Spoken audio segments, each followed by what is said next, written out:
नमस्कार, बहुत स्वागत है आपका। आप देख रहे हैं ग्रांड ज्योतिष सीक्रेट। सिंह राशि वालों, जीवन में तकलीफें तो भर भर कर मिलती है, पर खुशियां क्यों नदारद है। कभी सोचा है आपने?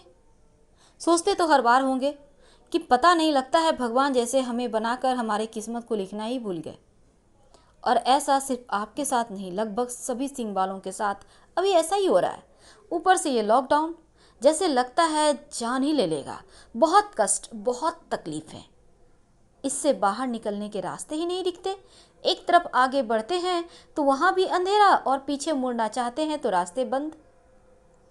अगर दाएं बाएं करना चाहते हैं तो गहरी खाई है, मुसीबतों का पहाड़ है। आप करें तो क्या करें?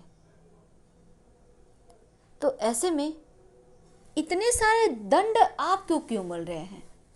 क्या सच में विधाता आपकी किस्मत लिखने ही भूल चुके हैं? क्या सच में आपको ऐसा लगता है?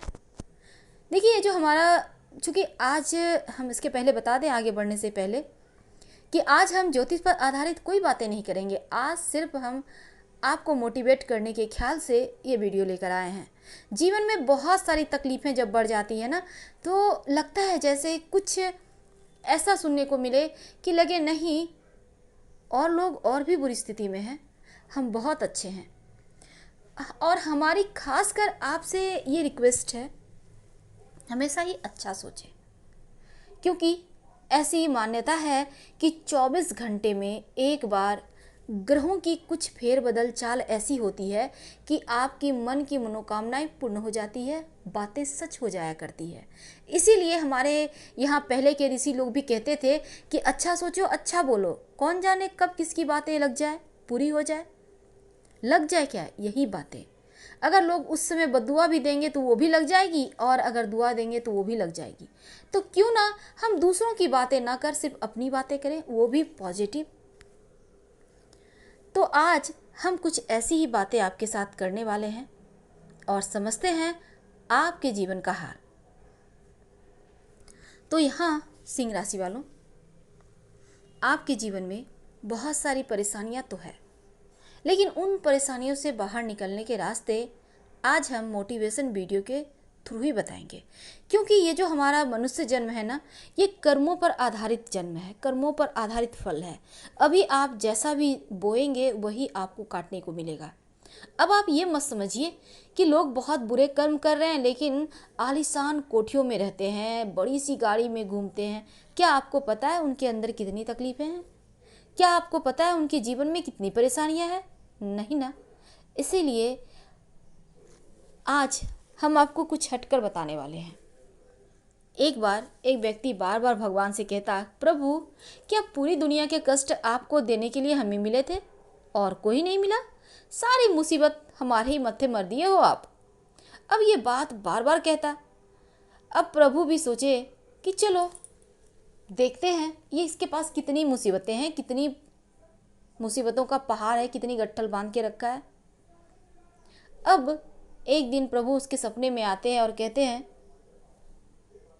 कौन कौन सी मुसीबत है तुम्हारे पास? अब बैठा गिनाने। अब गिनाते जा रहा है। घर में चारपाई टूट गई है, मेरी गैया खाना नहीं खाती है, बछड़ी इधर उधर ज़्यादा परेशान करती है, गैया दूध नहीं देती है, तो खेतों में ये नहीं हो रहा। लंबी चौड़ी लिस्ट। अब प्रभु कहते हैं, बस करो, कितनी बात करेगा।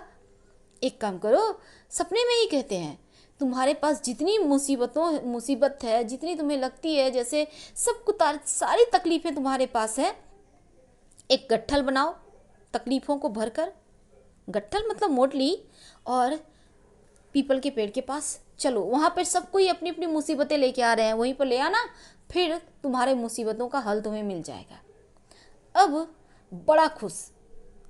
अब वो क्या करता है, सारी मुसीबतों का एक गट्ठल बनाता है, यानी क्या क्या है सारा सोच रहा है, और सोच कर बांधने की कोशिश करता है, कड़ी जोड़ने की कोशिश करता है। प्रभु के साथ क्या क्या हमें बातें करना है, कौन से अपनी मुसीबत को उनसे समाधान कराना है। वैसे वो अपने जीवन में मस्त है, ऐसा नहीं उसके पास खाने को नहीं है, जो भी है उसी में खाता है, गुनगुनाता है। लेकिन एक बार प्रभु को जरूर बोलता है, प्रभु आपने यह क्या किया? प्रभु हमारे पास घर क्यों नहीं है? प्रभु हमारे पास गाड़ी क्यों नहीं है? प्रभु हमारे पास ढेर सारे धन क्यों नहीं है? अब जब पहुंचता है अपनी मुसीबतों का गट्ठर लेकर प्रभु के पास, तो भगवान कहते हैं हर कोई यहाँ पर अपनी अपनी पोटली रख रहा है, नाम तो लिख लिए हो ना पोटली में? तो हाँ हाँ भगवान लिख लिए हैं, ठीक है, अब इसको ये यहाँ रख दो। रख देता है, खड़े हो जाता है। अब भगवान क्या आदेश देते हैं जरा देख लें जरा। अब भगवान कहते हैं अब तुम्हें जो भी मोटली पसंद है वो उठा लो। तो बोलता है ये कौन सी बात हुई भला? बोले संसार में आए हो तो तकलीफें तो आपको पिछले जन्म के कर्म के भोगने पड़ेंगे।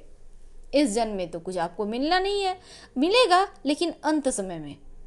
पर पिछले जन्म के कर्म अगर आप भोग लोगे फिर इस जन्म के कर्म भी आप भोग के ही जाओगे। अगर नहीं भोग पाए बाय चांस, तब आपको अगला जन्म में भोगना होगा। तो वो कहता है नहीं नहीं प्रभु, मेरी जो तकलीफ़ें हैं, मेरी जो दुख हैं वो तो मेरी जानी पहचानी है, लेकिन अनजान लोगों के पास जीवन में क्या मुसीबतें हैं मैं क्यों लूँ भला। अब हमारा स्वास्थ्य अच्छा है, स्वास्थ्य में कोई परेशानी नहीं, अगर किसी की स्वास्थ्य गड़बड़ हो गई तो अब हम उसको कैसे संभालेंगे? तो हमारा दुख हम जानते हैं, हम उसको बेहतर कर सकते हैं। कहने का तात्पर्य यही है, आपके जीवन में आपको क्या कष्ट है आप उसको बेहतर कर सकते हो अपने प्रयास से, क्योंकि आप अपने कर्म से अपनी किस्मत भी लिख सकते हो। हर कोई राजा के घर पैदा भी नहीं होता और हर कोई गरीब घर में पैदा होकर गरीब भी नहीं रहता। वो अपने कर्म पर कुछ दिमाग लगाता है, कुछ भाग्य साथ देता है, कुछ उसकी मेहनत साथ देती है, तरक्की कर जाता है। हालांकि ये भी बात सच है, मेहनत तो बहुत गरीब आदमी भी बहुत करते हैं, पर कहाँ। देखिए ये भी एक कर्मों का ही फल है।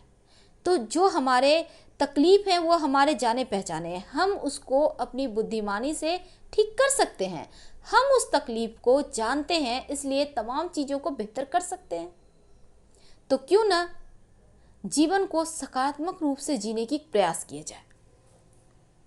अब ये मत सोचिए कि सारे तकलीफ़ें आपको मिल जाती है, खुशियाँ क्यों नहीं मिलती। खुशियाँ भी मिलेगी, आप ढूंढते कहाँ हो? ढूंढते तो तकलीफ़ें हो। ये तकलीफ़ है, वो तकलीफ़ है, सारा दिन तकलीफ़ तकलीफ़ करते रहोगे तो छोटी छोटी जो खुशियाँ हैं वो तो कहीं गुम हो जाती है।